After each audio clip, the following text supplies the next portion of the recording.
MHT CET 2026 college branch career future decide करेगा। तो 99 percentile best score ये कैसे हो कर सकते हैं? कैसे? टारगेट और माइंडसेट क्लियर रखना पड़ेगा। तो हमें वो करना होगा जहां बाकी बच्चे नहीं कर रहे। PYQs करना जरूरी है, एकदम टॉप लेवल के क्वेश्चंस, पैटर्न समझना होगा, क्लास 11 के चैप्टर्स। इतनी मेहनत करने के लिए रेडी हो तो बहुत क्लियर होना चाहिए। Are you ready?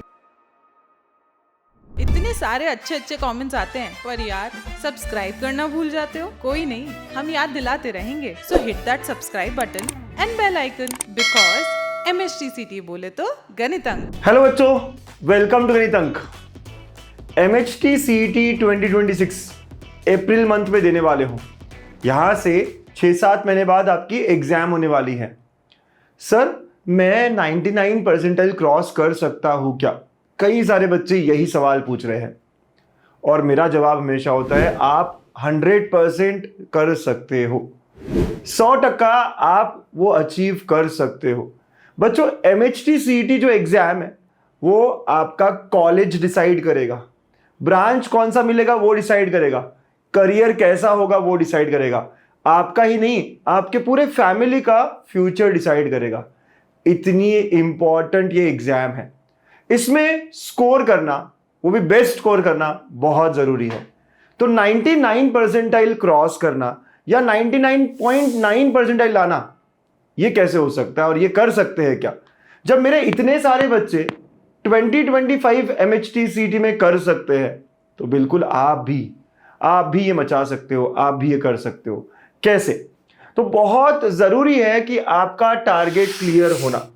सबसे पहले आपको पता होना चाहिए कि क्या होता है, कितने स्कोर पर कितना परसेंटाइल आता है। सो टारगेट क्लियर रखना पड़ेगा, टारगेट और माइंडसेट बना के रखना पड़ेगा। आप सब जानते हो कि MHT CET 200 मार्क्स का एग्जाम है। इसमें से मैथ्स सबसे इंपॉर्टेंट है। मैथ्स 50 क्वेश्चंस, हर क्वेश्चन 2 मार्क का। सो 100 मार्क्स मैथ्स का है। 100 मार्क्स सबसे इंपॉर्टेंट है, तो ज्यादा स्कोर हमें मैथ्स में करना जरूरी है। और जब मैं बात करता हूं अपने स्टूडेंट्स की जिन्होंने ये स्कोर किया है, तो आप ये देखोगे कि जिस बच्चे का 99.9 परसेंटाइल है उसका स्कोर था 84-86। ये मैथ्स में स्कोर रहा है 84-86 के अराउंड। अगर स्कोर है तो आप ये अचीव कर सकते हो। अगर आप 99 परसेंटाइल की तरफ जाना चाहते हो तो अराउंड 76 से 78 स्कोर होना चाहिए आपका। तो आप समझते हो 50 क्वेश्चंस में से अगर आप 42-43 क्वेश्चंस करेक्ट करते हो तो आप इस लीग में, इस ग्रुप में, इस क्लब में आ जाते हो, 99.9 की तरफ पहुंच जाते हो। अलग अलग शिफ्ट, अलग अलग स्कोर हो सकते हैं, लेकिन ऑन एन एवरेज मैं कहूं तो ये मार्क्स आपको चाहिए होंगे इन परसेंटाइल के लिए। तो बहुत क्लियर होना चाहिए कि मुझे कितना स्कोर करना है आगे हर एग्जाम में, हर टेस्ट में। 99.9 अगर मेरा टारगेट है तो I have to always try and solve 43 questions out of 50। ये बहुत क्लियर टारगेट हमारा सेट होना चाहिए। और जितना ज्यादा आप मैथ्स में स्कोर करोगे उतना बेटर आपका पूरे MHT CET का परसेंटाइल होगा। क्योंकि मैथ्स 100 मार्क्स का है।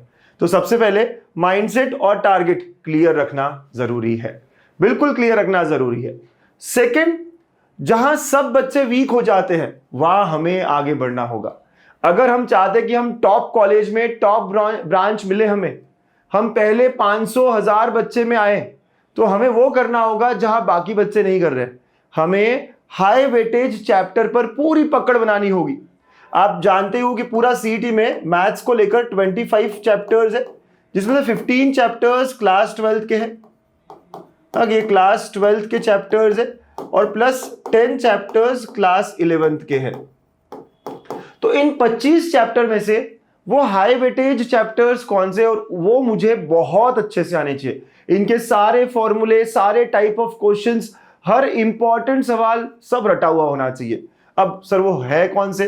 तो अगर हम मैथ्स पार्ट 1 की बात करें तो यहां पर है ट्रिग्नोमेट्रिक फंक्शंस, राइट, जिसपे 4 से 5 क्वेश्चंस पूछे जाते हैं। नेक्स्ट है वेक्टर्स एंड नेक्स्ट है लाइन एंड प्लेन। तो ये 3 चैप्टर्स है, तीनों को मिला के 12 से 13 क्वेश्चंस आ जाते हैं। वैसी पार्ट 2 की बात करें, मैथ्स पार्ट 2 की, तो यहां पे डिफरेंशिएशन, नेक्स्ट है एप्लीकेशंस ऑफ डेरिवेटिव जो अभी हम जीटा बैच में कर रहे हैं, नेक्स्ट है इनडेफिनेट इंटीग्रेशन, जो अब स्टार्ट होगा अपने इन्फीपैक, जीटा बैच, है ना, हर जगह इनडेफिनेट इंटीग्रेशन, सारे टाइप ऑफ क्वेश्चन, सारे इंपॉर्टेंट फॉर्मूला, हर चीज इतने बार रिवाइज होनी चाहिए कि भाई रटा हुआ हो, और एक डिफरेंशियल इक्वेशंस। तो ये 7 हाई वेटेज चैप्टर्स है। यहां पर बहुत सारे बच्चे गलतियां करते हैं, डरते हैं, नहीं सॉल्व कर पाते हैं। हमको यहाँ बहुत तगड़ा रहना है, बहुत अच्छे से पकड़ बनानी है। अगर हम इन सारे चैप्टर्स की बात करें तो 12-13 क्वेश्चन यहाँ पे, 16-17 क्वेश्चन यहाँ पे, पूरा मिला के 27 से 28 क्वेश्चन सिर्फ इसी पर आता है। मतलब 60% of the weightage is only on this 7 chapters. 25 में से ये 7 चैप्टर आपको 60% मार्क्स दे देगा। आप समझते हो, 100 में से 60 मार्क्स आपके इन्हीं के अराउंड रहेंगे। 27 से 28 क्वेश्चंस मेरे बच्चों इन हाई वेटेज चैप्टर पे रहेंगे। तो हमें मेक श्योर करना है कि हमें इनके सारे अच्छे लेवल के क्वेश्चंस भी आ रहे हैं, सारी चीजें हो रही है।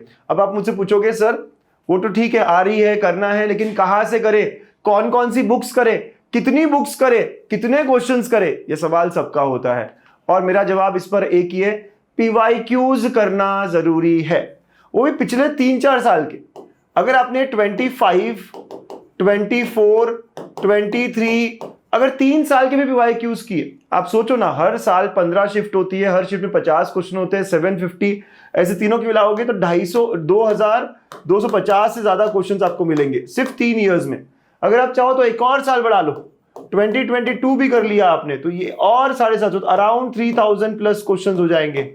इतने एमसीक्यूज आपको मिल रहे हैं, और वो भी एकदम टॉप लेवल के क्वेश्चंस, वो बहुत अच्छे क्वेश्चंस। तो अगर आप पिछले 3 साल के पीवाईक्यूज करते हो, वो भी 2 से 3 बार, you have to understand the pattern of questions, कि आपको क्वेश्चंस को देखकर या चैप्टर में कौन कौन से पैटर्न पे, कौन कौन से टॉपिक पे क्वेश्चंस आ रहे हैं, ये एनालाइज करना होगा, पैटर्न समझना होगा।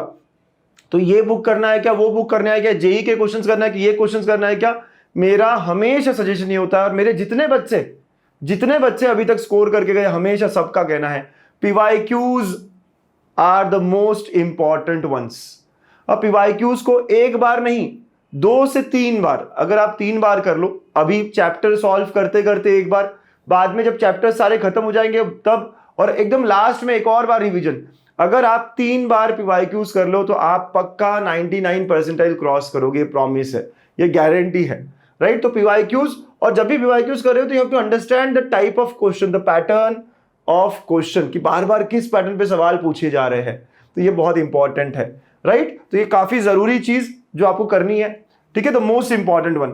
और एक और बात, जहां बाकी जनता, बाकी बच्चे पीछे रहेंगे, क्लास 11th के चैप्टर्स, कई सारे बच्चे क्लास 11 के चैप्टर्स करते ही नहीं है, या आखिर के लिए, एकदम आखिर के लिए छोड़ेंगे और फिर वहां पे भूल जाएंगे, टाइम नहीं है, ऐसा करके छोड़ देते हैं। नहीं, क्लास 11 के चैप्टर्स कब करें सर?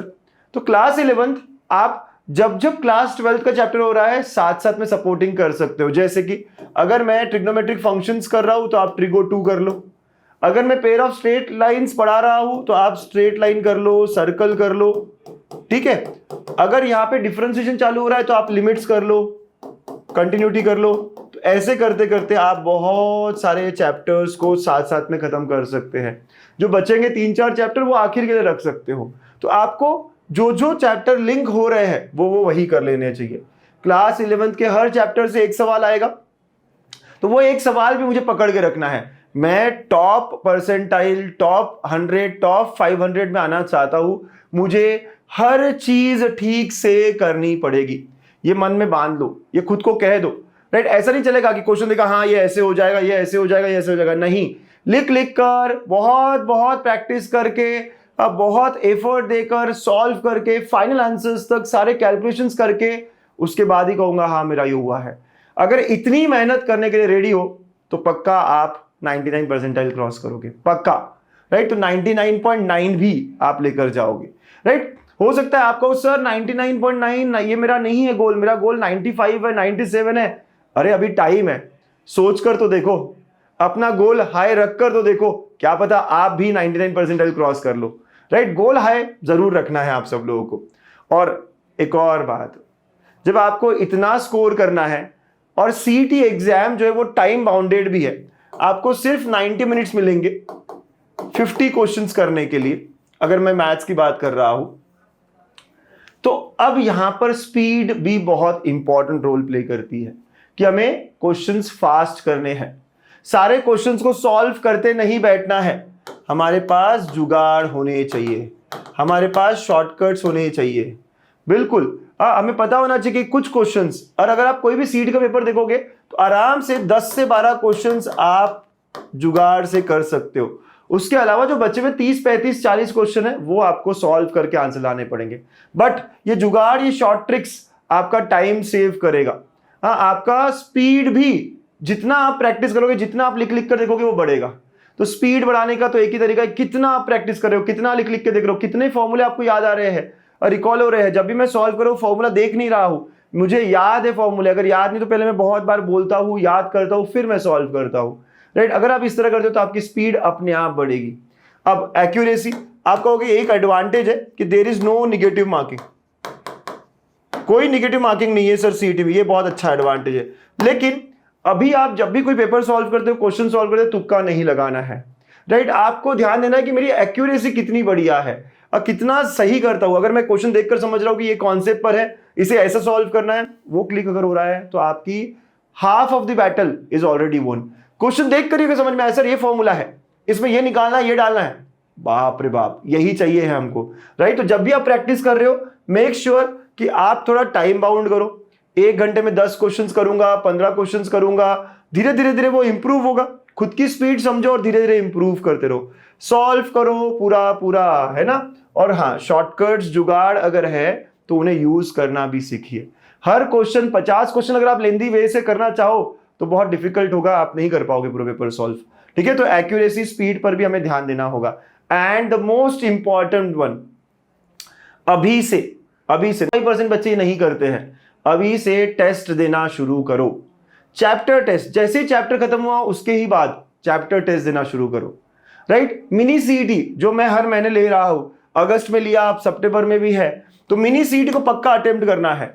और सिर्फ टेस्ट देना ही नहीं है, टेस्ट देना ही नहीं है, उसको एनालाइज भी करना है, चेक करना है कहाँ का मैंने गलती किया, कौन सा फॉर्मूला मैं भूल गया, कौन सी मिस्टेक मैंने की, कौन सी सिली मिस्टेक है, कौन सी बड़ी मिस्टेक है, और ये सारा नोट करना है अपने मिस्टेक बुक में। एक अलग से बुक बनेगी मिस्टेक बुक, जहां पे आपको क्वेश्चंस बहुत डिफिकल्ट लगे, आपने गलती की, वो सब लिखोगे और आप इस मिस्टेक बुक को हमेशा अपने साथ रखोगे, हमेशा अगली टेस्ट में भी इसको रिवाइज करोगे, उसके अगली टेस्ट में भी रिवाइज करोगे। इसके साथ साथ आप फॉर्मूला बुक बना सकते हो। फॉर्मूला बुक, तो ये 2 बुक अगर आपने अलग बनाई तो आपकी रिवीजन भी बहुत बढ़िया और आपकी गलतियां भी बहुत कम होगी। गलतियों से सीखना है, गलतियों से सीखना है। तो बच्चों, अगर आप इतना सब करते हो, अगर आप ये सारी बातें करते हो कि अगर मैं पढ़ाई कर रहा हूं, मेरा टारगेट क्लियर है, मैं गलतियां करूंगा, मैं टेस्ट दूंगा, उनसे सीखूंगा, अगर आप ये सब करते हो तो आपका भी फोटो यहां होगा। और मैं चाहता हूं आप सबका पिक्चर, आप सबका फोटो स्क्रीन पर हो। Right, you can be next in the list. तो मेरा एक ही सवाल है आपसे, are you ready? All the very best.